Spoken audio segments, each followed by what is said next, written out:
ఓం శ్రీ గురుభ్యో నమ. వేణీ బంధ సుగంధోరు గంధబంధురమాలినే విష్ణు చిత్తతనూజాయై గోదాయై నిత్యమంగళం. నీళాతుంగస్తనగిరితటీ సుప్తముద్బోధ్య కృష్ణం పారాజ్యం స్వం శృతిశతశిరసిద్ధమధ్యాపయంతి స్వోచ్ఛిష్టాయాం సృజనిగళితం యా బలాత్కృత్య భుంక్తే గోదా తస్యై నమ ఇదమిదం భూయ ఏవాస్తు భూయః. గోదాదేవి 22వ నాటి రాత్రి రంగపతి వక్షంలో విశ్రాంతి తీసుకుంది. ఇక తెల్లవారింది. మరల బేకుబ కోనేటి కరిగి గోద తానమొనరించి కొలువ పూల్దండగట్టి తాను దాలిచి స్వామిని దల్పజేయు నదనునన్ విష్ణు చిత్తులు నరుగుదెంచి. 23వ నాటి తెల్లవారుజామున గోదాదేవి రంగనాథుడి వక్షస్థలంలో మేలుకుని అక్కడి నుంచి తన శరీరంలో ప్రవేశించి కోనేటికి బయలుదేరి వెళ్ళింది. యథాప్రకారంగా కలువ పూలు దండ కట్టింది. నిత్యకృత్యాలు మానకూడదు అనేటటువంటి సంగతి ప్రతి సందర్భంలోనూ మనకి తెలియచెప్తూ ఉన్నారు. ఆ సమయంలో స్వామికి దండ అర్పించేటటువంటి సమయంలో విష్ణు చిత్తులు కూడా అక్కడికి వచ్చారు. వచ్చి స్వామి గర్భాలయమున నిష్పందమైన ధ్యానమున నిల్వ ఈ రీతి తలుపు మెలగే రంగపతి పెండ్లికిప్పుడు రంగపతికి వర్తమానము పంపుట పాడి కాదు. రాము పెండిలి చేసి తారాపదంబు తమ వెలుగు నెల్ల నింపిన దంపతులను శ్రీ వశిష్ఠుని భార్యను చేరి కొలుతూ అనుచు నిలిచే నిరాలంబన ధ్యాన పటిమా. అలా వచ్చి గర్భాలయంలో నిలబడి ధ్యానం చేస్తూ ఉంటే అప్పుడు ఒక ఆలోచన కలిగింది. ఒక మనస్సులో ఈయన విష్ణు చిత్తుడు కదా, విష్ణువు యొక్క చిత్తమే ఈయన మనస్సులో వస్తూ ఉంటుంది. ఏమిటి ఆలోచన? అదేమిటి, రంగనాథుడికి నీ పెళ్లికి నువ్వు రాని పిలవడం ఏం మర్యాదగా ఉంటుంది? పెళ్లి కొడుకుని పిలుస్తారా అట్లా? దానికి పెద్దవాళ్ళు ఎవరైనా ఉండాలి పెళ్లి సంబంధం మాట్లాడడానికి. ఎవరిని పిలవాలి అని ఆలోచిస్తే రాముడి పెళ్లి చేసి ఆ పుణ్యం వల్ల అంతరిక్షంలో నిలబడి నక్షత్ర పథంలో ఉన్నారు వశిష్ఠుడు, ఆయన భార్య అరుంధతి. వాళ్ళని పిలుద్దామని చెప్పి అనుకుని వెంటనే నిశ్చలమైనటువంటి ధ్యానంలో నిమగ్నమైపోయాడు. ధ్యానంలో నిమగ్నమైనప్పుడు ఏం జరుగుతుందంటే జీవ ప్రజ్ఞ మూలాధారం నుండి ఊర్ధ్వముఖంగా ప్రయాణం చేసింది. అందులో ఇది దైవ కార్యం కూడాను, అందువల్ల మరుక్షణంలో కుదురుతుంది. తన సహస్రార మార్గాన మినుకుమనిన ధ్రువుని దర్శించి ఆ వెల్గు తోడరాగా ద్వాదశాంతాన సప్తర్షి పథము పట్టి గగనమందంతరాంతర గమనమంది. మింటి పొరలేడు వెలిగించి మించి వెలుగు శ్రీ వశిష్ఠుల సన్నిధి చేరి కొలిచి పెండ్లి పెద్దగా నొప్పించి పిలువనంపే రంగనాథుని పరివార మంగళముగా. ఆయన తన సహస్రార మార్గంలో వెళ్ళాడంటే కుండలిని సహస్రారం దాటి, అంటే జీవప్రజ్ఞ అక్కడి నుంచి సహస్రారం దాటి పైకి వెళ్ళింది. నిజానికి మన శరీరాన్నే గనక మనం తలుచుకున్నట్టయితే మేరుదండము అని ఈ వెన్నుపూసగా చెప్తారు. మేరుదండంలో అన్నిటికన్నా పైన ఉండేటటువంటిది ఉత్తర ధ్రువమైనప్పుడు అక్కడే ధ్రువ నక్షత్రం ఉంటుంది. ఇటువంటివన్నీ సంకేతాలండి. ఇందులో ఉన్నటువంటి పదాలని ఉన్నవి ఉన్నట్టుగా గ్రహించి ఒక్కొక్క దాన్ని అనేకమైనటువంటి శాస్త్రాల పరిజ్ఞానంతో ధ్యానం చేసినప్పుడు సరైనటువంటి విషయం తెలుస్తుంది. ఇక్కడి నుంచి ఖగోళ రహస్యాలు ఇందులో ఇమిడి ఉన్నాయి. ఆ ఖగోళంలో ఉన్నది ఏదైతే మన శరీరంలో ఉందో ఈ రెండింటికి మధ్య సమన్వయం అన్నది సాధన చేసేటటువంటి వారికి మాత్రమే అనుభవంలోకి వస్తుంది. ఒక్క మాట మాత్రం చెప్పుకోవాలి కదండి, దీన్ని మేరుదండం అంటామని, పైభాగాన్ని ఉత్తర ధ్రువంగా సంకేతించి చెప్తామని చెప్పుకుంటాం కదా. అక్కడ ఉన్నటువంటి ఉత్తర ధ్రువంలో ఏముంటుంది? ఉత్తర ధ్రువం కదలకుండా ఉంటుంది కనుకే దాన్ని ధ్రువము, కదలనిది అనే పేరుతో పిలుస్తారు. ఆ ధ్రువ స్థానంలో ఉన్నటువంటి నక్షత్రానికి ధ్రువ నక్షత్రం అనేటటువంటి పేరు. ఎన్నైనా నక్షత్రాల యొక్క స్థానాలకి చలనం ఉంటుంది కానీ ధ్రువుడికి ఉండదు కదా.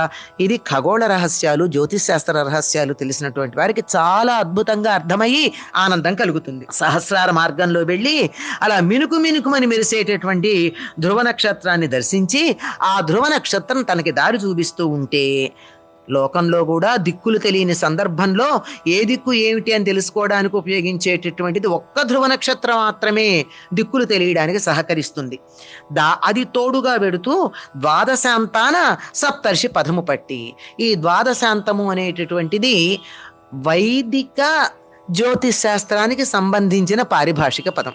ద్వాదశం అంటే 12, అంటే 12 రాసులకి అంతంగా ఉండేదా?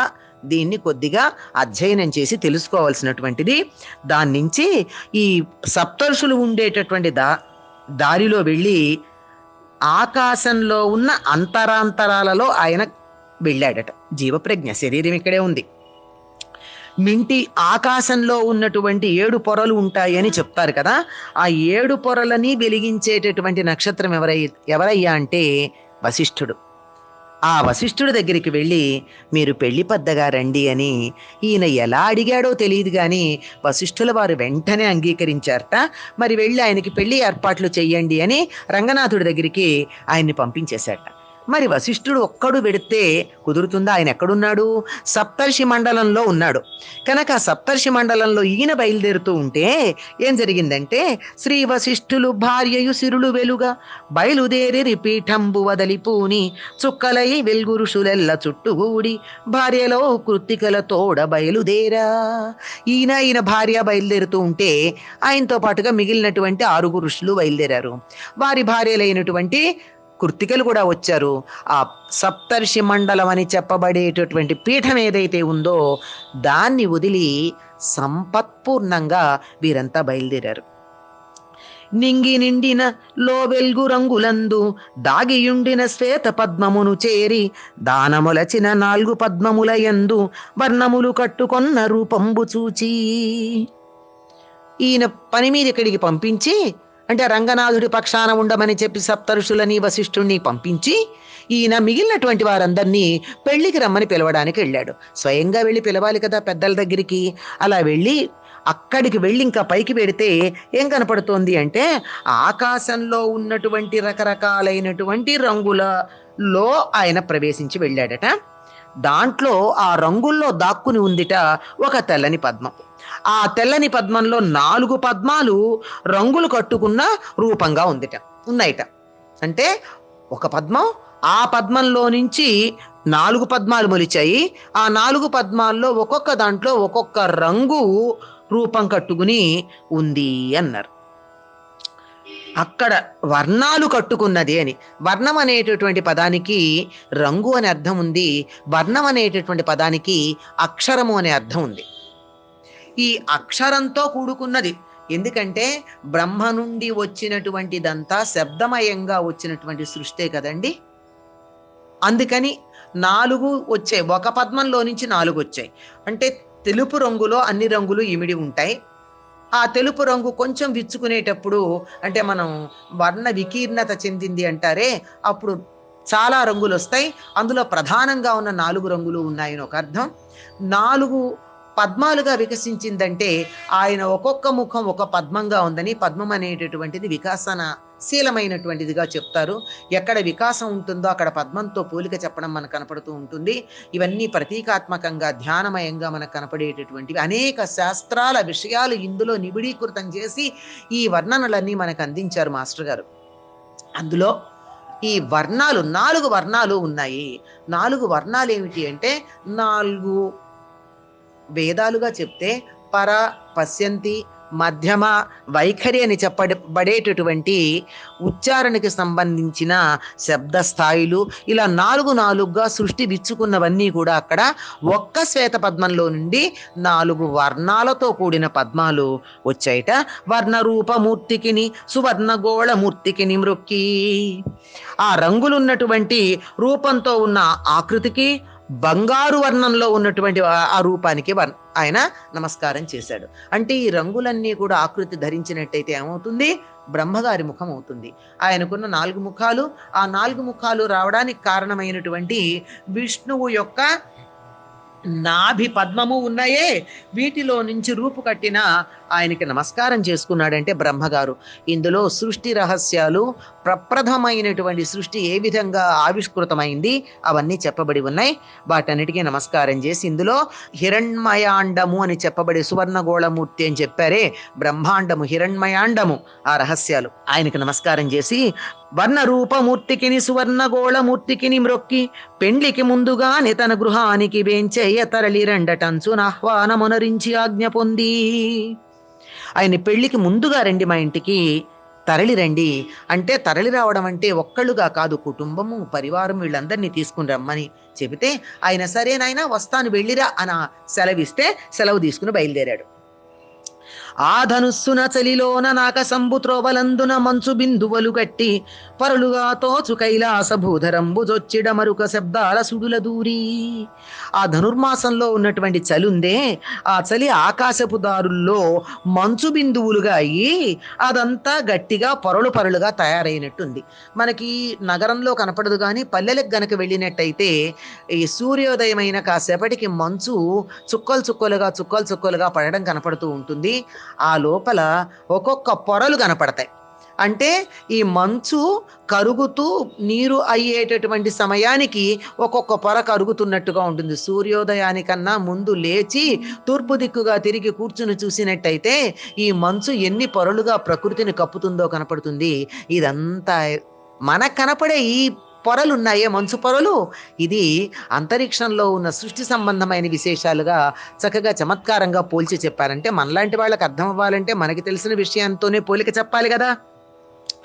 అలా వెడితే మంచు బిందువులు కట్టే అవన్నీ పొరలుగా అయినట్టుంటే అలా అలా కనపడుతున్నటువంటి కైలాస పర్వతం, కైలాసం అన్నది మంచుతో ఉంటుందని కదా మనం చెప్పుకుంటాం. అక్కడికి వెళ్ళేటప్పటికీ ఆయనకి డమరుక శబ్దాలు వినపడుతున్నాయిట. ఈ శబ్దాలు సుడులు తిరుగుతూ ఉన్నాయి. సాధారణంగా ఈ ధ్వని చేసేవి ఏవైతే ఉన్నాయో అవన్నీ, అంటే మనకి తీగల మీద వాయించేవి కాక దెబ్బ కొట్టి వాయించే పర్కషన్ ఇన్స్ట్రుమెంట్స్ అంటారు. వాటి శబ్దం ఒక్కసారి కొట్టి వదిలేస్తే అలా సుళ్ళు తిరుగుతూ ఉంటుంది, రింగింగ్ సౌండ్ అంటారు. అది ఎలా ఉంటుందంటే బయట నుంచి అలా సుడులుగా వెళ్ళి మధ్యలో కేంద్రం దగ్గరది కలిసిపోతున్నటువంటి ఒకానొక భావన కలుగుతుంది. దాని లోపల నుంచి బయలుదేరి వెళ్ళాడటండి. అంటే ఆ డమరుక శబ్దాలు సుళ్ళు తిరుగుతుంటే అలా గుండ్రగా తిరుగుతూ సుడిగుండంలో మధ్యలోకి వెళ్ళినట్టుగా శబ్దాల లోపల నుంచి లోపలికి ప్రవేశించి, అంటే కైలాస ప్రవేశానికి కావలసినటువంటి మార్గం ఇలా ఉంటుందా అనేటటువంటి ఒక ధ్యానం. ఎవరైనా చక్కని చిత్రకారుడు కల్పన చేసి చిత్రీకరించదలుచుకుంటే కైలాస ప్రవేశ మార్గాన్ని ఈ రకంగా చిత్రీకరించవచ్చు అన్నమాట. చిక్క పులితోలు దుస్తులు చిలువ నగలు బూది పూతలు ముచ్చిచ్చు పొదలు అలుగు పట్టు ఐవుణ్ణు మొదలగు ప్రమథనాథులెల్ల కాపున్న దారులందేగిలోనా. అక్కడికి వెడుతూ ఉంటే దారిలో ఎవరు కనిపించారంటే ఈయనకి ఆ కైలాస పర్వతంలో ఆ శబ్ద అనేటటువంటి దారుల్లో సుళ్ళు తిరుగుతూ లోపలికి ప్రవేశిస్తూ ఉంటే అక్కడ ఎవరున్నారంటే చిక్కనైనటువంటి పులితోలు మొదలైన దుస్తులు ధరించి సర్పాలనే ఆభరణాలుగా అలంకరించుకుని బూది పూతలు పూసుకుని ఉన్న ప్రమథనాథులు కనిపించారట. వాళ్ళు ఉణ్ణు మొదలైనటువంటి వాళ్ళు తమ చేతుల్లో 3 అగ్నులతో వెలుగుతున్న త్రిశూలాలను పట్టుకుని ఆ కైలాసానికి కాపలా కాస్తుంటే ఆ దారుల్లోపల ఆయన ప్రవేశించుకుని ఆ దారుల్లోనే వెళ్ళారు. ఎవరు వీళ్ళు అంటే మాహేశ్వర సూత్రాలు అని చెప్పబడి ఉంటాయి. సంస్కృత భాషకి సంబంధించినటువంటి వ్యాకరణం అంతా ఈ 14 సూత్రాల్లోనే ఉందండి. అంతకు మించి అక్కర్ల. ఈ 14 సూత్రాలని అటు ఇటు మనం గ్రాఫ్ మీద ఎక్స్ యాక్సిస్ వై యాక్సిస్ లాగా పెట్టుకుంటే మొత్తం సంస్కృత భాష వ్యాకరణం అంతా వస్తుంది. వీటి పర్ముటేషన్స్ అండ్ కాంబినేషన్స్లోనే మొత్తం ఉంది. అందుకే సంస్కృతం చాలా తేలికగా కంప్యూటరైజ్ చేయడానికి పనికొచ్చే భాషగా ప్రపంచమంతా భాషా శాస్త్రవేత్తలు అంగీకరించినటువంటి విషయం. వాళ్ళు ఎవరంటే ఐ ఉండ్రు ఏ ఓ ఐ ఔ జచ్ హై వరట్ షసర్ హల్, ఇవి 14 సూత్రాలు. ఈ 14 సూత్రాలే ఆయనకున్నటువంటి పరివారంగా ఇక్కడ చమత్కారంగా చెప్పారు. నిజానికి ఆయనకి ప్రమథనాథులు చాలామందే ఉన్నా వీళ్ళు ప్రధానం. ఆయన చేతిలో ఉన్నటువంటి డమరుకాన్ని 14 సార్లు మోగిస్తే 14 ధనులు వచ్చాయి. అవే మాహేశ్వర సూత్రాలు. మొత్తం సంస్కృత వ్యాకరణం అంతా అదే. దీన్ని ఇక్కడ మనకి చమత్కారంగా చెప్పారు. వీళ్లల్లో నుంచి దాటుకుంటూ ఈ దారుల్లో నుంచి లోపలికి వెడితే అక్కడ ఈయన కనపడింది ఏమిటంటే, మొట్టమొదట పొడుపు నీరెండ ఛాయను పురి విదిల్చి కులుకు నెమలీక కుంచెనీడ పడగ విప్పిన పాము తోకపైకి నెగబ్రాకు ఎలుకన బ్రముగ చూచి. ఒక అద్భుతమైనటువంటి దృశ్యం మామూలుగా లోకంలో ఎక్కడా కనపడదు. కొంచెం నీరెండలో ఒక నెమలి పురి విప్పి నృత్యం చేస్తోందిట. దాని నీడలో, ఆ పింఛ నీడలో పాము విశ్రాంతి తీసుకుంటుంది. పాములు ఎండను తట్టుకోలేవు. పాము తోక మీదకి పాకుతున్నటువంటి ఎలుక కనపడింది. ఇది ఎక్కడైనా ఉన్నాయండి? మూడు ఒకదానితో ఒకటి విభిన్నంగా ఉండేటటువంటివి. నెమలి పాముల్ని సంహరిస్తుంది, పాము ఎలుకల్ని తింటుంది, ఇదే కదా. కానీ ఈ మూడు ఒకదాంతో ఒకటి ఎంత సయోధ్యగా ఉన్నాయో. ఆశ్రమాలలో జాతి వైరాలు మర్చిపోయి జంతువులు ఇలాగే ఉంటాయి. ఆశ్రమాలు దాకా వెళ్ళడం దేనికి? వీళ్ళ కుటుంబమే అట్లాంటిది కదండి. ఒకరి వాహనం మరొకరికి శత్రువు. కానీ అవి ఎప్పుడూ తగాదా పడ్డట్టు కానీ యుద్ధం చేసుకున్నట్టు కానీ కనపడవు. అందుకే అతి గొప్పదైనటువంటి కుటుంబం ఎవరిదయ్యా అంటే శివ కుటుంబం అని మనకి చెప్తూ ఉంటారు. అభిప్రాయాలు భిన్నంగా ఉండొచ్చు, వారికి ఉండే వాహనాలు భిన్నంగా ఉండొచ్చు, పరివారాలు భిన్నంగా ఉండొచ్చు, కానీ కలిసి ఉండడం, భిన్నత్వంలో ఏకత్వం అన్న దానికి మనకు కనపడేటటువంటి గొప్ప కుటుంబం శివ కుటుంబం. అదే కనపడుతోంది. అది చూసి అరసి ఈ యది షణ్ముఖునాశ్రమం బటంచు నెరిగి ఆ స్వామికి నభిముఖముగా నిలిచి అగ్ని సూక్తంబుల తెలచి కూర్మి విష్ణు చిత్తుడు తగు రీతి విన్నవించే. దాన్ని చూసి ఇది కుమారస్వామి ఆశ్రమం, షణ్ముఖుడు 6 ముఖాలు కలిగినటువంటి వాడు అని తెలుసుకుని ఆ స్వామికి ఎదురుగా నిలబడి అగ్ని సూక్తాలతో ఆయన్ని ప్రార్థన చేసి ఈ విధంగా ఆయన్ని స్తుతిస్తూ ఉన్నట్ట, విన్నపం చేసుకుంటున్నట్ట. షణ్ముఖుడి నివాసమనల ఆశ్రమం అన్నాడు. ఆయన నిరంతరం బ్రహ్మచర్య దీక్షని వహించి ఆశ్రమ స్థితిలోనే ఉంటాడు కనుక ఇది షణ్ముఖుడు ఆశ్రమం అనుకుని పడతులెల్లరు ముసిరిన బ్రహ్మచర్య మూర్తి శ్రీకృష్ణునెల్లరు మొనసినవ్వ పడతి నెరుగని మూర్తిగా బ్రహ్మచర్య మచ్చు గట్టిది ఇచ్చటనాది రూపా. ఓ శ్రీ మహావిష్ణు మొట్టమొదటి రూపం కలిగినటువంటి వాడా, నువ్వు శ్రీకృష్ణుడుగా అవతరించి బ్రహ్మచారి అనేటటువంటి పేరు పొందావు. కానీ నీ చుట్టూతా స్త్రీలు ఉన్నారు కదా, అంచేత అందరూ నవ్వరు. ఇదేమి బ్రహ్మచర్యం అండి, పడతి గల బ్రహ్మచర్యం అంటారు. పైగా ఒక్క పడతి కాదు, చుట్టూ అనేక మంది స్త్రీలను పెట్టుకుని బ్రహ్మచారిగా పేరు పొందావని అందరూ అర్థం చేసుకోలేనటువంటి వాడు నవ్వుతూ ఉంటే, నేను ఇట్లా కూడా ఉంటానయ్యా, స్త్రీ సంసర్గం లేకుండా, స్త్రీ దరిదాపుల్లో లేకుండా నేను బ్రహ్మచర్యాన్ని నిర్వర్తిస్తున్నాను, చూడ ఈ రూపంలో అని చెప్పి కుమారస్వామిగా అవతరించావు కదా. ఎప్పుడూ కుమారుడే అయినా కుమారుడు యువకుడయ్యేటటువంటి అవకాశమే లేదు. యవ్వనం వస్తే కదా వివాహం అనేటటువంటిది, గృహస్థాశ్రమం అనేది ఉండేది. అటువంటిది లేని స్థితిలో ఉన్నావు కదా అని చెప్పి ఇక్కడ ఈ రకంగా నిలబడి నన్ను చూసి నవ్వద్దు అని చెప్తున్నాడు. ఈ రెండూ కూడా కుమారస్వామి కూడా ఆయన యొక్క విష్ణువు యొక్క ఒకానొక బ్రహ్మచర్య స్థితికి సంబంధించిన తత్వానికి ప్రతిరూపంగా నిలుస్తాడు అనేది చాలా లోతైనటువంటి అంశాలని పరిశీలించినటువంటి వారు పెద్దలు చెప్పినటువంటి మాట. ఒక పట్టాని ఇవన్నీ మనల వంటి వాళ్ళకి అర్థం కావు గనక ఉన్నదాన్ని ఉన్నట్టుగా చూసి లోతుగా విమర్శించకుండా అర్థం చేసుకుంటే మంచిది. విమర్శించదలుచుకున్నట్టయితే, విమర్శ అంటే వ్యతిరేకమైన భావాలు ప్రకటించటం అని కాదు, దాన్ని మనం అర్థం చేసుకుని విచారించదలుచుకున్నట్టయితే, ఎక్కువగా లోతుగా పరిశీలించదలుచుకున్నట్టయితే మరింత లోతుగా వెళ్ళాలి, పైపైన మాట్లాడడానికి వీల్లేదు. ఇద్దరు ఒకటని నాకు ఎట్లా అనిపిస్తోందంటే, మొగము చిరునవ్వునొక తీరే మూర్తి ఎందు జగతి మురియింపనెమ్మి పింఛమును దాల్పనేల నీ మ్రోల నెమలి ఏలీల చూపని పిలువ వచ్చి తిరగదే పెండి వేళ.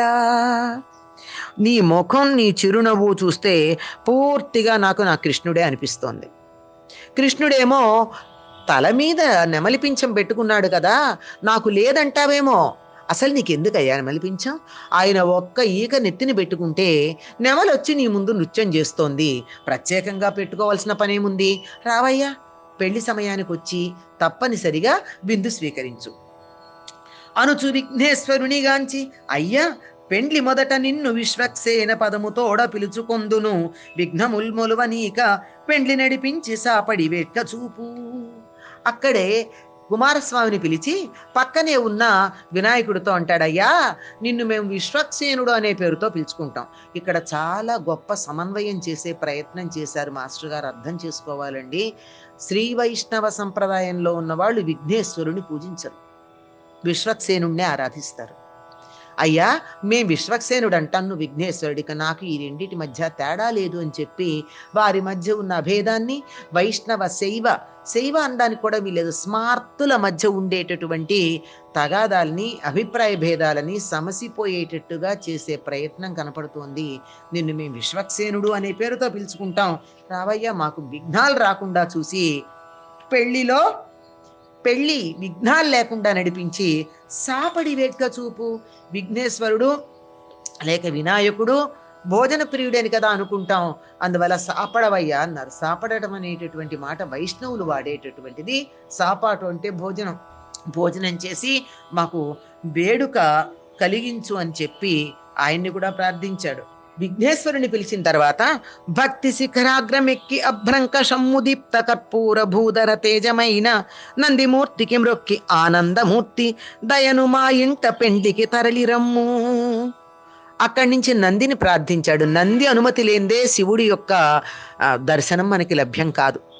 అందువల్ల ఆయన్ని భక్తి శిఖరాగ్రమెక్కి, ఎట్లా ఉంటాడు ఆ నంది అంటే, భక్తి అనేటటువంటి శిఖరాన్ని అధిరోహించి అక్కడికి వెళ్ళేటప్పటికీ కనపడింది ఆకాశాన్ని, అంటే ఒక మూర్తి కనపడింది. అంటే ఆకాశం చిట్ట చివరి దాకా ఉన్నటువంటి ఉన్నతమైనటువంటి రూపం. అటువంటి ఆయనకి ఎలా ఉన్నాడు? కర్పూర దీపం వెలుగుతున్నట్టుగా, వెలుగులే పర్వతాకృతి ధరించినట్టుగా ఉన్నట్ట నందీశ్వరుడు. తెల్లగా మిలమిల మెరిసిపోతూ ప్రకాశమానంగా ఉన్నాడు. ఆయనకి నమస్కరించి నంది అన్న పదానికి ఆనందాన్ని కలిగించేవాడు అని, ఓ ఆనంద స్వరూపుడా, దయతో మా ఇంటికి పెళ్లికి రావయ్యా అని పిలిచాడు. ఘనత నిహార లింగమాకారమైన వెలుగు సౌధములోనికి వెడలి కనులు బడలు వెలుగుననొక ఇంత తడవు మూసి మరల పరికించి కాంచెను ఆ మహేశు. అక్కడి నుంచి బయలుదేరి వెడితే అక్కడ మంచు బిందువులన్నీ ఒక పెద్ద మంచు పర్వతంగా, లింగంగా ఆకృతి కట్టుకున్నట్టుగా ఉన్న ఒక లింగరూప భవనంలో విష్ణు చిత్తుడు ప్రవేశించి అక్కడున్న కాంతికి కళ్ళు బడలిపోయాయి, మిరిమిట్లు గొలిపాయి. అందువల్ల ఒక్క క్షణం కన్ను మూసుకుని ఆ తరువాత పార్వతీదేవితో కలిసి ఉన్నటువంటి ఆ పరమేశ్వరుణ్ణి దర్శించుకున్నట్ట. ఎలా ఉంది అంటే ఆ పరమేశ్వర రూపం రేఖజాబిల్లి వెలుగుతో రేయినొకట, బాలసూర్యుని ఎరుపుతో పగలునొకట, రెండు ప్రక్కల వెలుగొందు కొండయనగా కంటికందిన రూపంబు కాంచి మ్రొక్కే. ఆ నీహార లింగం, మంచు లింగం చాలా పెద్దదిగా ఉన్నది. అది ఎలా ఉంది అంటే, ఒక పక్క అప్పుడే ఉదయిస్తున్నటువంటి చంద్రరేఖతో వెలుగుతున్న వెన్నెల రూపం ఒక పక్కనుంటే, మరో పక్కన బాలసూర్యుడి కాంతితో మెరిసిపోయే పగల్లాగా ఉన్నటువంటిది ఒక పక్కన ఉంది. ఎప్పుడైనా అంతే కదండి, కొండకి ఒక పక్కన సూర్యుడుంటే మరో పక్కన చంద్రుడుంటాడు. ఈ చంద్రుడు సూర్యుడు కలిసి ఉన్నటువంటి రూపం ఎక్కడ ఉంది అంటే, రాత్రి పగలు కలిసి ఉన్నటువంటి అర్ధనారీశ్వర రూపమైనటువంటి పార్వతీ పరమేశ్వర్లని ఒకేసారి చూసుకునే అదృష్టం కలిగి వాళ్ళని చూసి నమస్కరించి, బిందులు చేయలేను శృతి పిచ్చల భిక్షము పెట్టలేను, నా యందు దయారసంబు పెను పందగ దంపతులిరువురున్, సుధాస్యంది మయూఖమూర్తిగొని సంపద గుర్చుచు పెండ్లి మందిరం బంధున రంగమూర్తి వరుడైతను స్నాతక వేళ నిల్వరే. భక్తుడనంచు కాదు మేము బంధుత నిల్పుచుని పిలిచి కొల్వనవు శక్తియు గల్గి కాదు, మరి సంపద పెంపున పూజ సేయునా శక్తియు కలిగి కాదు, తమ సజ్జన రక్షణ పక్షపాతమే యుక్తిగా నాదు గేహమునకొక్కట మిమ్ముల పిలుచు హేతువవు. నేను మిమ్మల్ని పిలుస్తున్నాను అంటే నాకేమైనా విందులు చేసేటటువంటి శక్తి ఉందా? తృప్తిగా విందులు చేయలేను. పోనీ అంటే వేదాలన్నీ చదివి దానితో నిండినటువంటి, ముట్టుకుంటే దానిలో ఉన్న వేదసారం అన్ని పక్కలకి ప్రసరింపచేస్తూ ఉండే రసపూర్ణమైనటువంటి వేదమయ విజ్ఞానంతో కూడున్నటువంటి భిక్షని పెట్టలేను. ఆయన అడుగుతా అదే కదా, ఆయన భిక్ష అడిగాడంటే ఏమడుగుతున్నాడు? జ్ఞాన వైరాగ్య సిద్ధ్యర్థం భిక్షాందేహి చ పార్వతి అంటున్నాడు. జ్ఞానము వైరాగ్యము రెండూ కావాలంటే వేదమయమైనటువంటి జ్ఞానం కావాలి, అటువంటిది పెట్టలేను. అయినా నా మీద దయ కలిగి మీరిద్దరూ నా ఇంటికి రావాల్సింది. అమృత కిరణాలతో కూడుకున్నటువంటి నీ చంద్రరేఖతో వైభవమూర్తులైనటువంటి మీ ఇద్దరు వచ్చి రంగనాథుడి పెళ్లి పందిట్లో స్నాతకం వేళ నిలబడండి, మీరు సన్నిధి చెయ్యండి అని ప్రార్థించాడు. నేను ఇలా మిమ్మల్ని పిలవడానికి సాహసించానంటే నేనేదో మీ భక్తుండని కాదు, నిజంగా కాదు కదా. ఈయన శ్రీ వైష్ణవుడు, విష్ణు భక్తుడు, అయినా పిలిచాడంటే విష్ణువు సర్వవ్యాపి గనక అంతర్బహిచ్చ తత్సర్వం వ్యాప్య నారాయణ స్థిత అని చెప్తారు కదా. లోపల బయట అంతా వ్యాపించినటువంటి వాడు ఆ విష్ణువే గనక అటువంటి స్థితిలో నీలో కూడా అటువంటి స్థితి ఉందని చెప్పి సమస్తంలో నా ఇష్టదైవాన్ని చూసే లక్షణం ఉంది, అందువల్ల పిలుస్తున్నాను. అంతేగాని బంధు అని చెప్పి మిమ్మల్ని పూజించటానికి, అది ఏ బంధుత్వం, నీకు నాకు చుట్టరికం ఏమిటని తిడితే, అందువల్ల అది ఉండి కాదు. ఎందుకంటే నాకేమైనా మిమ్మల్ని పూజించటానికి తగిన శక్తి ఉందని కాదు, మిమ్మల్ని పూజించటానికి తగినంతటి సంపదలున్నాయని కాదు. ఎందుకు పిలుస్తున్నానో తెలుసా? సత్పురుషులంటే మీకు పక్షపాతం ఉంది, అందువల్ల నేను పిలిస్తే వస్తారు. నా మంచితనాన్ని చూసి వస్తారని పిలుస్తున్నాను తప్ప మరొక్కటి కాదు అన్నాడు. ఇక్కడ చాలా తెలివిగా మాట్లాడాడండో ఈ విష్ణు చిత్తుడు కూడాను. ఎందుకని వీళ్ళని స్నాతకం వేళ పిలిచారు అంటే, తల్లిదండ్రులు స్నాతకం చేసే అవకాశం లేనటువంటి వాళ్ళకి ఎవరు చేస్తారు? అక్కగారు బావగారు కూర్చుని చేస్తారు. విష్ణుమూర్తికి పార్వతి అక్కగారు అవుతుంది కదా, అంచేత బావగారు వస్తే లక్ష్మీదేవికి ఇష్టమైనటువంటి బావమరిది కూడా వస్తాడు. ఎందుకని? లక్ష్మీదేవి సోదరుడు చంద్రుడు, ఆ చంద్రుడినేమో శివుడు తల మీద పెట్టుకుంటాడు. శివుడు వస్తే చంద్రుడు కూడా వస్తాడు. అటుపక్క భార్య సంతోషిస్తుంది, ఇటుపక్క ఈయన సంతోషిస్తాడు. అంటే లక్ష్మీదేవి పక్షాన వచ్చేటటువంటి బావమరిది కూడా అక్కడికే వస్తున్నాడు. మరి బావగారిని గడ్డం కింద బెల్లం ముక్క పెట్టి పెళ్లికి రమ్మని బతిమాలాలి కదా. అలా బతిమాలడానికి బావమరిది కావాలి అంటే చంద్రుడు రావాలి. అంటే ఇక్కడ వేరే జరిగిందనుకోండి విషయం, ఈయన చెప్తున్న భావం అది. అందువల్ల ఆ స్థాయిలో కావాలి అంటే, ఆ భూమికలో కావాలంటే చంద్రుడు రావడం జరుగుతుంది. నువ్వు కూడా వచ్చి నీ భార్య సోదరుడైనటువంటి రంగనాథుడికి స్నాతకం వేళ నిలబడి స్నాతకం చెయ్యండి అని ప్రార్థించాడు. ఎంత ఆధ్యాత్మికమైనటువంటి ఉన్నత స్థితిలో దివ్య లోకాలకు సంబంధించిన భూమికల్లో ఆహ్వానం చేశాడో అంత లౌకికమైనటువంటి విషయాన్ని కూడా అక్కడ చేర్చటం జరిగింది. అప్పుడు అమ్మగారిని అడుగుతున్నాడు, పారాణి చెరుగని పసుపు బంగారు ఛాయ పాదంబు మా ఇంట పాదు కొలిపి శమిత మన్మథ దేహ సంజీవనౌషధుల్ధరహాస సుధలు మా ధరణి నిలిపి సూర్యోదయములీను చూతాంకురారుణ చారు నేత్రాంతముల్ తోరణించి దాడిమీ బీజదంత స్వచ్ఛతాంబూల రాగముల్ మొగసాల రాణ నిలిపి కరుణ చూపించు మలరాచ కన్నె నీవు రంగనాథుని పెండ్లికి రమ్మటంచు పిలువ నేనెంత వాడ నన్భీతి కలుగు అయిన పిలిచెదనాహ్వానమందుకొనుడు. ఇక్కడ పార్వతీదేవి వర్ణన ఏదైతే ఉందో ఇది ఒక్కసారి తలుచుకున్నట్టయితే ఇంట్లో శుభాలు కలగవా? ఆ పాదాలకి పారాణి చెరగనటువంటి పసపు బంగారు ఛాయ నిరంతరం ఉండే పాదం మా ఇంట్లో పెట్టు. ఆ పాద మస్తకం కదా వర్ణించాలి కనుక ముందు పాదాన్ని వర్ణిస్తున్నారు.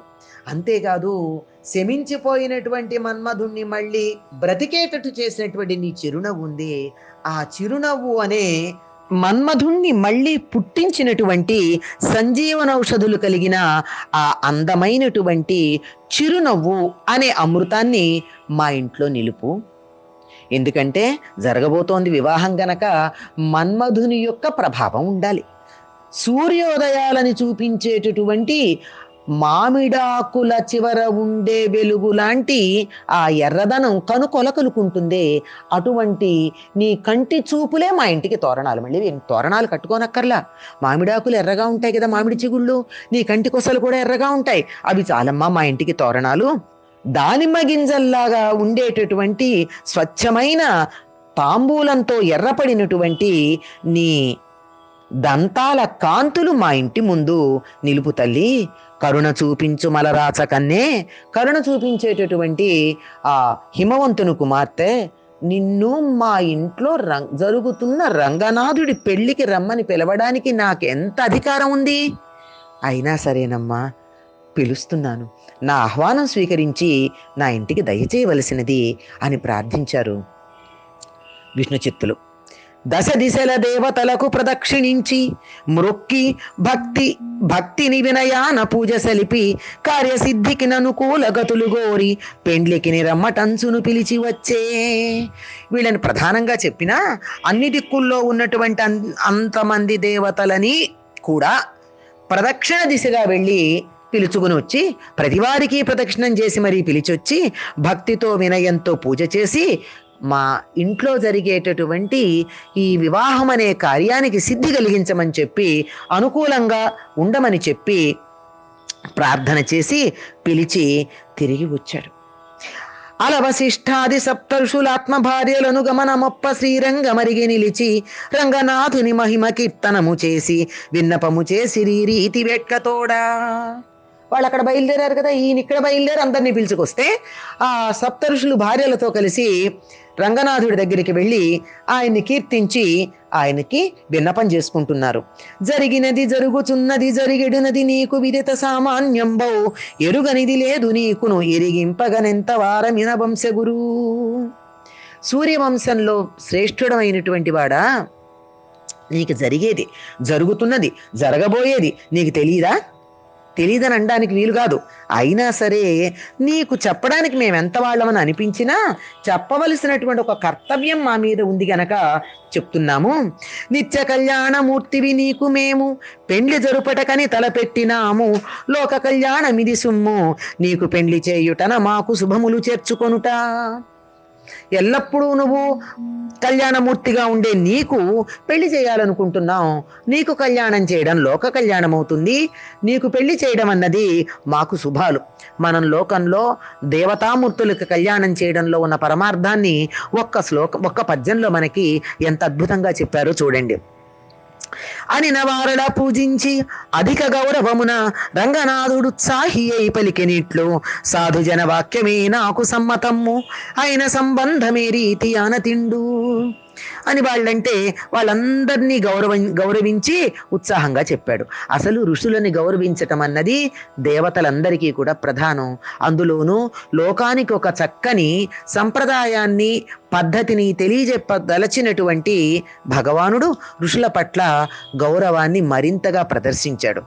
వారి శక్తి అంతులేనటువంటిది కదా. దైవానికి మించినటువంటి శక్తి కొన్ని సందర్భాలలో ఋషులకు ఉంటుంది. వాళ్ళని గౌరవించటం చేస్తూనే ఉంటారు. అందులో ఇప్పుడు మరీ ఉత్సాహంగా కూడా ఉంది. ఈయనకి ఇష్టమైనటువంటి పని చేయడానికి వచ్చారు కదా వాళ్ళు. అందుకని అన్నారు, సాధు జన వాక్యమే నాకు సమ్మతము. సత్పురుషులు ఏదైనా చెప్తే దాన్ని నేను తప్పనిసరిగా అంగీకరిస్తాను.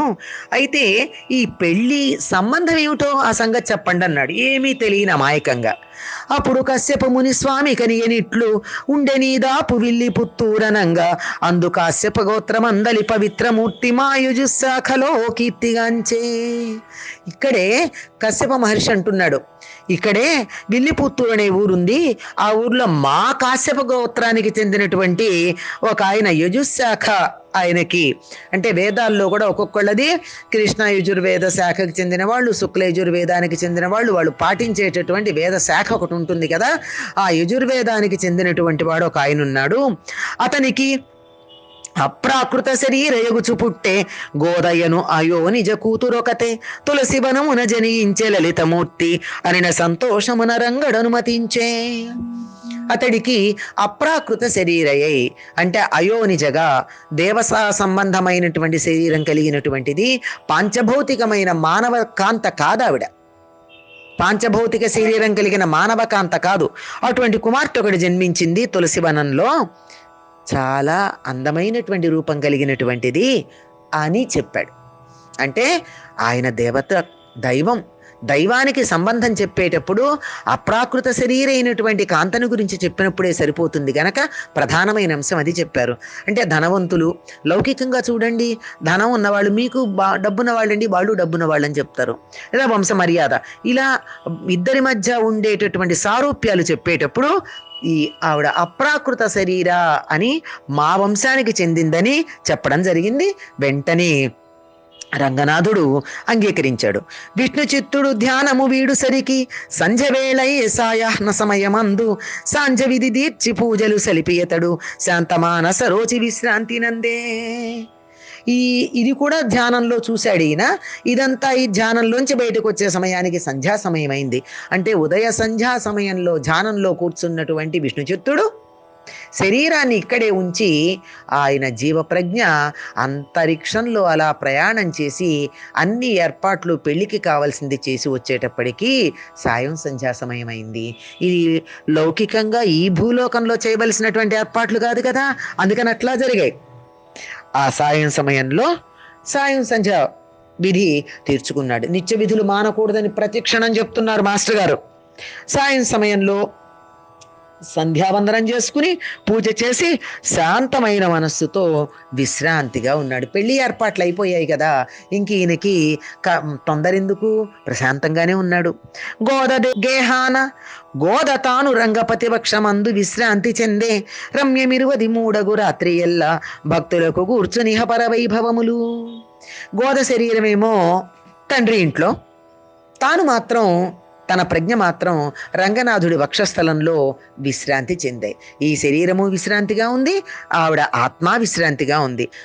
ఆ విధంగా మనోహరంగా ఉన్నటువంటి 23వ రాత్రి భక్తులకు ఇహ పర సౌఖ్యాలు రెండూ కలిగించుగాక. మనం పరసౌఖ్యం ఒకటే కోరుకోవాలి, కానీ దాన్ని పొందడానికి కావలసిన సాధన చేయడానికి ఇహలోకంలో తగినటువంటివన్నీ ఉండాలి కదా. కనుక ఇహ పర సౌఖ్యాలు రెండూ కూడా ఆ గోదాదేవి మనకి కలిగించుకాక అని ఆశీస్సులు అందజేస్తూ ఉన్నారు. ఎక్కిరాల కులాంబోధి విధుమానంద రూపిణం అనంతార్యతనూజాతం కృష్ణం వందే జగద్గురుం శ్రీకృష్ణమాచార్యమనంతపుత్రం సత్సాధుమిత్రం కరుణార్ద్రనేత్రం గురుం గురూణాం పితరం పితॄణాం అనన్యశేషశరణం ప్రపద్యే అనన్యశేషశరణం ప్రపద్యే అనన్యశేషశరణం ప్రపద్యే. సోచ్చిష్టమాలికా బంధగంధ బంధురజిష్ణవే విష్ణుచిత్తతనూజాయై గోదాయై నిత్యమంగళం. మాదృశా కించన త్రాణబద్ధ కంకణపాణయే విష్ణుచిత్తతనూజాయై గోదాయై నిత్యమంగళం. నిత్యభూషా నిగమ శిరసా నిస్సమోత్తుంగ వార్తా కాంతో యస్యాః కచవిలులుతై కాముకో మాల్యరత్నై సూక్త్యా యస్యా శృతి సుభగయా సుప్రభాతా ధరిత్రీ సైషా దేవీ సకల జననీ సించతాం మామపాంగై. మాతా చేత్ తులసీ పితా ఇది తవ శ్రీ విష్ణుచిత్తో మహాన్ భ్రాతా చేద్దితి శేఖర ప్రియతమ శ్రీరంగధామా యది జ్ఞాతారస్తనయస్త్వదుక్తి సరసస్తన్యేన సంబద్ధితాః గోదాదేవి కథంతమన్యమనిశం సాధారణా శ్రీరసీ. స్వస్తి.